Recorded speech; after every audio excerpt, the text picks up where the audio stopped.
The Las Vegas Raiders without Jimmy Garoppolo are a very beatable opponent for the Chicago Bears. It's all about making their rookie quarterback uncomfortable and making things easy for Tyson Bagent. You are Locked On Bears, your daily Chicago Bears podcast. Part of the Locked On Podcast Network, your team every day.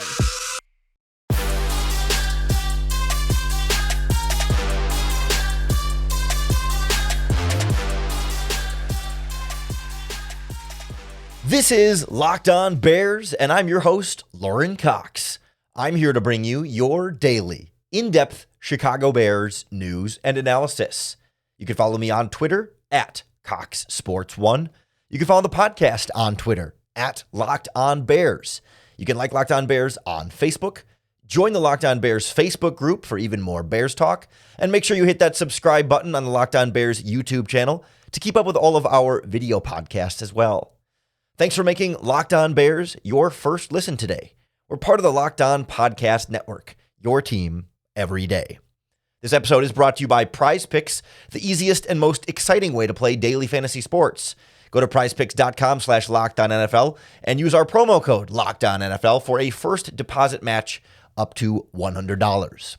On the show today, we put together a game plan for what the Chicago Bears need to do to get another win and beat the Las Vegas Raiders on Sunday.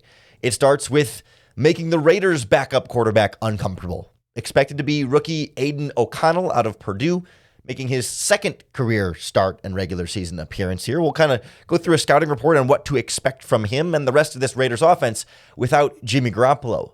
Then we'll get into what the Bears can do for Tyson Bagent to try and make life easier on your undrafted rookie quarterback, making his first career start and anticipating what the Raiders might try and do to get under his skin a little bit. We'll wrap up checking in on the latest updates on the injury report, with both teams having some key players in some precarious positions, especially the Bears, who are moving a bunch of different guys around on the offensive line, and we're expecting to see perhaps guards switching places and a new center, and now your right tackle's hurt too. It's a whole mess that we got to sift through at the end of the episode today. But let's start with attacking the Raiders quarterback. Now, at the time I'm recording this on Thursday, ahead of our Friday podcast, the Raiders have not formally said Aiden O'Connell will be starting at quarterback, but that is the expectation at this point. And I think it's a more interesting conversation anyway. Like, if Brian Hoyer starts, we've all seen what Brian Hoyer is and isn't as a quarterback. Like, there's less volatility there. You kind of know he's a check down Charlie game manager, dink and dunk kind of guy, and how to respond to that. Aiden O'Connell certainly has some of that in him, but is not the same quarterback per se as Brian Hoyer. There's sure some similarities, but when it's a rookie, it's about making him uncomfortable. You're not going to phase Brian Hoyer too much. You're not going to throw something at him that he's never seen before. But Aiden O'Connell's second career start, well, this one you can have a little bit of fun with. If I'm Matt Eberflus, absolutely dialing up the blitz the way we saw them do a little bit more of the last couple of weeks. Bring more pass rushers from different things. Disguise some coverages. Drop different players back into coverage that O'Connell won't be expecting them to. Not that he's never seen a zone blitz before in his life, but make him have to recognize that quickly. It's one thing for him to read a cover two quickly because he's seen that 1,000 times, but maybe he hasn't seen the same zone blitz more than a dozen times, right? And it's not as quick on the recall for him to be able to then read that quickly and diagnose and know where everyone's going to be. Plus, Aiden O'Connell is not a super athletic quarterback by any means. He doesn't have terrible pocket presence, but he's just not fast, right? He's a little bit statuesque in there. He can move within the pocket decently, but he's a guy who's going to take a lot of sacks. He did in his first start a few weeks ago. I think they sacked him 7 times. And it wasn't like they were getting a ton of pressure all the time. It's just pressure turns into sacks. So the Bears should have some opportunities to get to Aiden O'Connell. And he is a guy who pressure is very disruptive for. Like, obviously, pressure is disruptive for every quarterback. No one's better really under pressure. No one's not thrown off somewhat. But, like, some quarterbacks are more affected by pressure than others. You compare it to, like, Justin Fields on the opposite end of the spectrum. When you move Fields off his spot in the pocket, sure, he runs into trouble sometimes, but he's just as good throwing outside of the pocket as he is in the pocket, right? I mean, he makes some great throws under pressure and on the run. O'Connell is a guy who really needs to have his feet set in order for him to generate a lot of velocity on the ball. Like to really drive some of those throws downfield, he needs his feet set and a clean base and step into those throws. So the more you can make him not be able to step into those throws, the better luck you're going to have in terms of him throwing a very interceptable ball. Because that's the other thing about him is like he has good anticipation, but he also is inclined to try and force throws in there and, try and get a pass in a tight window that maybe he can't hit. He maybe doesn't have the velocity on the throw to do. And so like there's going to be at least one play in this game where a Chicago Bears player gets a Chicago Bears defensive player gets a hand on a football with the opportunity to intercept it. I think he had 3 turnover-worthy throws in his first start, and one of them was picked off for an interception. Something we saw from him at Purdue, too. That just sometimes he gets a little bit, I don't know if it's overconfident per se, because it's not usually like about a problem with reading the coverage necessarily. Like he's really good at we talk about anticipatory throws and leading receivers and throwing to a spot where you think the receiver's going to be, and generally being smart in that regard. But sometimes it's just, decision making, like you shouldn't have attempted that pass in the first place. Not that he just misread it, but just thought he could try and get it in there, but couldn't. So there should be some opportunities there. Similar thing, like downfield accuracy to me with him is not dialed in. He can hit it sometimes, and he's got pretty good anticipation, but it's like actually the precision of hitting a guy in stride versus overthrowing versus underthrowing, he's not great at yet. So like as a result, I want to make Aiden O'Connell beat me if I'm the Bears defense. Look at his first start. Pretty much his go-to offense is throw to Davante Adams or throw the check down to Josh Jacobs. That's where the majority of his passes go. He throws to other guys, but for the most part, in that game, it was Adams, Jacobs, Adams, or Jacobs. Those are kind of the 2 options. So if I'm the Bears, I'm putting Jalen Johnson on Davante Adams, and I'm following him all over the field. Wherever Davante Adams lines up, Jalen Johnson is across from him, and I want a safety watching it too. Essentially, you can't literally double cover a receiver every play, but I want Davante Adams double covered as much as possible.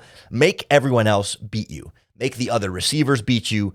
Make Aiden O'Connell beat you with great throws, but stop the run, load up the box, and double cover Davante Adams so that you have to throw. And Aiden O'Connell has to throw to receivers not named Davante Adams. I think that can put you in a pretty good position defensively to get him uncomfortable, have him make some mistakes, and then put your offense and Tyson Bagent in a much better position as a result. Now, the Bears want to try and do some of the same things with Bagent that the Raiders are going to want to try and do with O'Connell. And the Raiders defense are going to want to do many of those same things to Bagent that we just talked about when it comes to O'Connell. So we'll kind of look at what the Bears can do to try and prepare for that, and of course, account for the big menace on the defensive line for the Raiders next on Locked On Bears. The Locked On Bears podcast is brought to you by our friends at Jase Medical, the makers of the Jase Case. The Jase Case is a personalized emergency medication kit that contains 6 essential antibiotics that treat the most common and deadly bacterial infections. And you can even customize your case to add additional life-saving medications based on your unique needs. I got my Jase Case so that I am always prepared in case of an emergency. Because you look around, you read the news a little bit here and there, you'll see there have been some shortages of antibiotics, some supply chain issues getting them in medical facilities, or just production issues through the pharmaceutical companies. And I don't want to be caught on a day when I'm really sick and I go to the doctor and I need that prescription for that antibiotic and I can't get it. With my Jase Case, I've already got it. Like, I'm ahead of the game. I am ready in case sickness hits me or a loved one. I can go there and help make sure that they've got everything they need. It's really easy. You just fill out an online form, and in some cases, jump on a call with one of their board-certified physicians, and they've got ongoing care from any of their physicians for any treatment-related questions. You got to check it out for yourself. Go to jasemedical.com and enter our promo code LOCKEDON at checkout for a $20 discount on your order. That's promo code LOCKEDON at jasemedical.com. The Locked On Bears podcast is also brought to you by our friends at FanDuel Sportsbook, America's #1 sportsbook app. And if you have not tried FanDuel before, right now is a great time to do so, because right now, if you bet $5 on literally anything, new customers are going to get a $200 bonus bet added to your account, guaranteed. So you bet $5 on, say, this Bears-Raiders game on Sunday, right? The line over at FanDuel right now is Bears plus 2.5, Or if you want to pick the Bears straight up in the money line, it's Bears plus 120, and the over-under is set at 35.5. You bet $5 on any of those things. FanDuel is going to add $200 into your account. Whether you win or lose on your regular bet, you'll get the winnings if you win. If you lose, you don't get anything. But you still, no matter what, you're going to get $200 in bonus bets that you can keep betting on all the spreads, player props, and over-unders you want. So if you've been thinking about joining FanDuel, there's no better time to get in on the action. The app is safe, convenient, easy to use, all from the palm of your hand. So visit FanDuel.com/lockedon and get this NFL season rolling the right way. FanDuel, official partner of the NFL.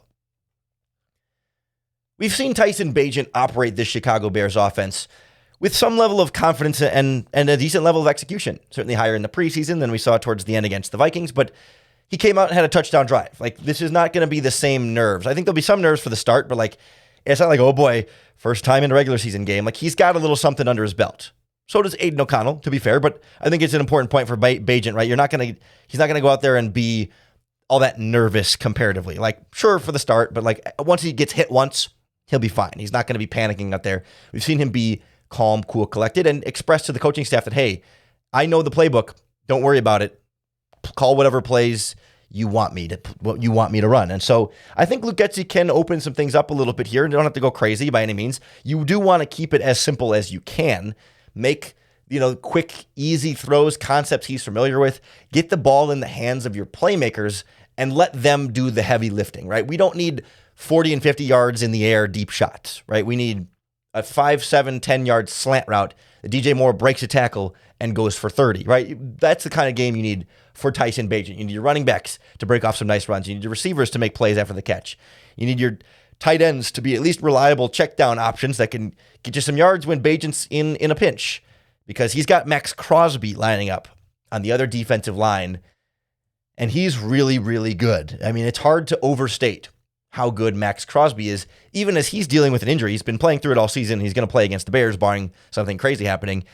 But he's still really good. And to me, much like I was saying, Devontae Adams is kind of a double team at all times on offense, Max Crosby is a double team at all times on defense. He plays primarily that left defensive end position across from the right tackle. So that's a matchup for Darnell Wright in particular, although we'll get to this in a little bit. Darnell Wright is on the injury report and did not practice on Thursday with a shoulder injury. So if he can't go, it would be Aviante Collins as your third string or fourth, however you want to describe it, fourth on the depth chart offensive tackle, your fourth OT, lining up against Max Crosby. Whether it's Darnell Wright as a rookie or Aviante Collins as a below-average NFL player, I need a tight end or a running back helping on Max Crosby no matter where he is on the field. He sometimes plays over the left tackle. They'll rotate him back and forth, but mostly over the right tackle. I need two guys on that. And I need to also focus on getting rid of the ball quickly, because even with two guys, sometimes it's going to be a real problem trying to stay in front of Max Crosby. Plus, the rest of their defensive line, I wouldn't say is anything special, but you can't just ignore them. Former Chicago Bear Bilal Nichols will be motivated in a revenge game, I'm sure. Former Chicago Bear John Jenkins has a nice motor on that defensive interior.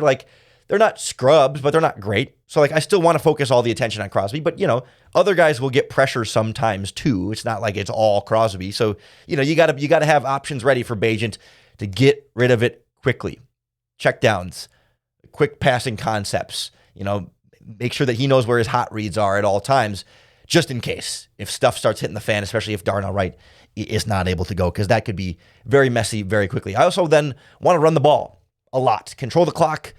Don't let those pass rushers pin their ears back. Hand it off to Foreman, hand it off to Darrington Evans. Travis Homer might be able to return for this game as the way practice is going. Let's run the ball. Let's make sure that those pass rushers have to respect the run.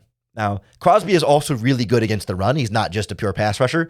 So I'd like to kind of run away from him when you can, but sometimes you can't just run left all game. You got to run to the right sometimes, and you got to then make sure he's double teamed on the front side of whatever you're running to that side of the field. But I do want to run the ball.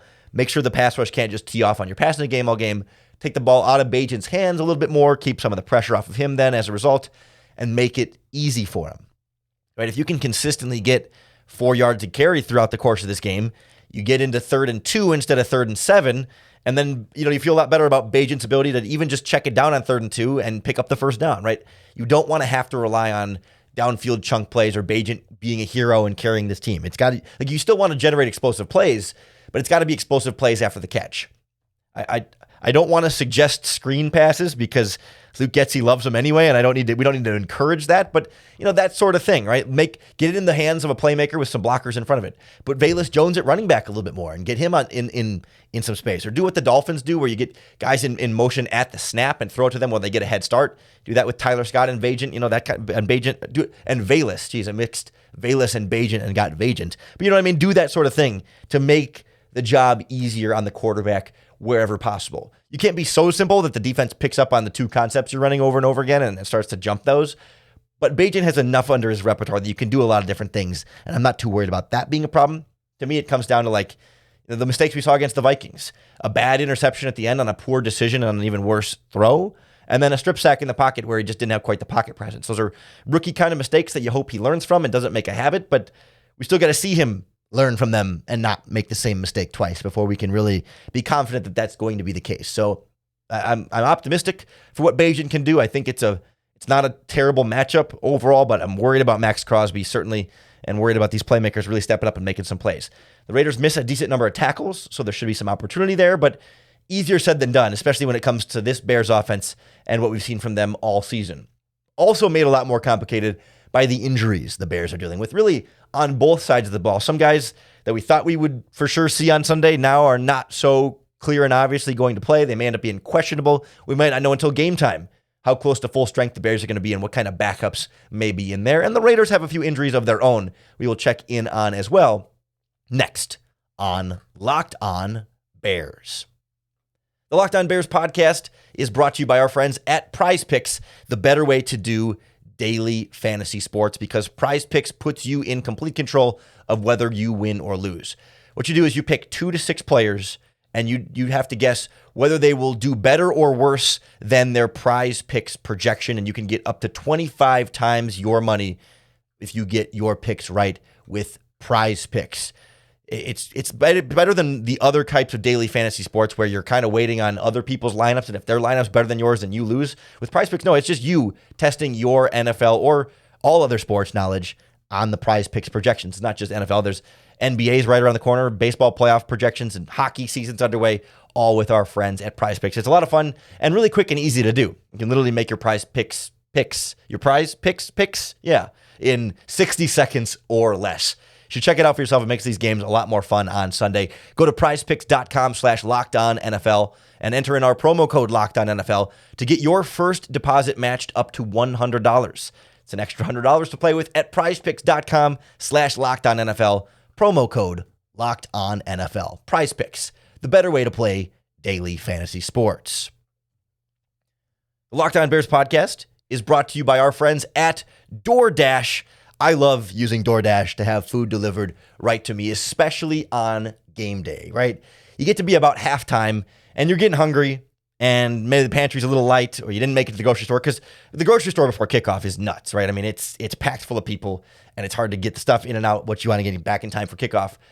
But during the game, you want a little snack, you want a little meal, especially, for those later games. You can put up DoorDash and support your local restaurants. They'll bring them right to your door. They'll pick up the food and take care of all that for you. DoorDash can also make sure you get a bunch of different options and support your local community, whether it's pizza and wings and soda and burgers or even just buns. DoorDash can get it all delivered without missing the game. Make sure you can get prepared before game day from retail to grocery. They can take care of the groceries as well, so you don't have to deal with that zoo at the grocery store either. Right now, if you sign up for DoorDash, you're going to get 50% off up to a $10 value when you spend $15 or more on your first order. You just download the DoorDash app and enter in our promo code LOCKED23. Subject to change, terms apply. That's 50% off up to a $10 value when you spend $15 or more on your first order. You download the DoorDash app and use that code LOCKED23, like Michael Jordan, 23, LOCKED23. Again, LOCKED23, 50% off your first order when you download the DoorDash app. Usually we use this third segment on our Game Plan podcast to talk about matchups, but part of the problem here is that we're not even sure exactly what these matchups are going to look like with the injuries that both teams are dealing with, but especially on your Chicago Bears. And I'm most concerned right now with the offensive line. we were concerned about the offensive line even without the injuries that are sort of adding up over the course of the season. As healthy as they quote unquote were last week, they're still having problems without accounting for the injuries that we've seen. Now we're adding a couple more guys to that list here. When you look at the offensive line, we're looking at a new offensive line combination. The way they've been practicing this week, you've got Tevin Jenkins back at right guard, Cody Whitehair back at left guard, and Lucas Patrick back at center. That's been kind of the lineup they've been working with. And of course, now Darnell Wright missed practice on Thursday, so Aviante Collins was in there at right tackle. But it's yet another 7th offensive line combination for the 7th game this season. Nate Davis has not practiced all week with the high ankle sprain. I don't know that he's been formally ruled out, but they've basically said Nate Davis is not playing this week at right guard.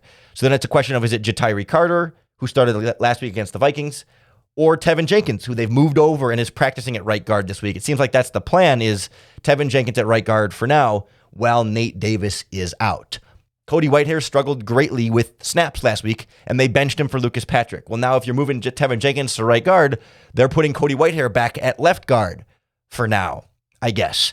So you've got 2 guys in new positions there, are changing positions from the previous week, plus an injury for Darnell Wright that had him miss practice. He likely will be questionable at this point for that game. Dan Feeney, the backup guard / center, who we haven't seen much of, he also missed practice on Thursday with a knee injury, so it's hard to know what his level of health is going to be.